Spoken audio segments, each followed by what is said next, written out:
अब सवाल है कि क्या वन नेशन वन इलेक्शन देश के लिए एक नई चीज है? इसका जवाब ढूंढते हैं। देश की आज़ादी के बाद संविधान लागू हुआ 26 जनवरी 1950 को। इसके बाद साल 1951-52 में देश का पहला आम चुनाव और सभी राज्यों के विधानसभा चुनाव हुए। अगले 15 सालों तक यही क्रम चलता रहा।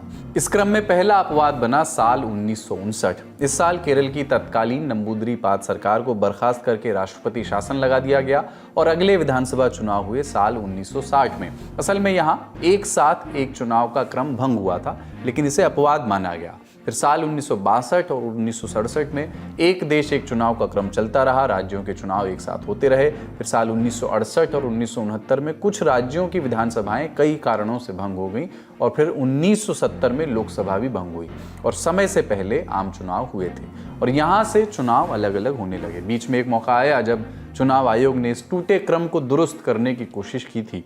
साल था 1983।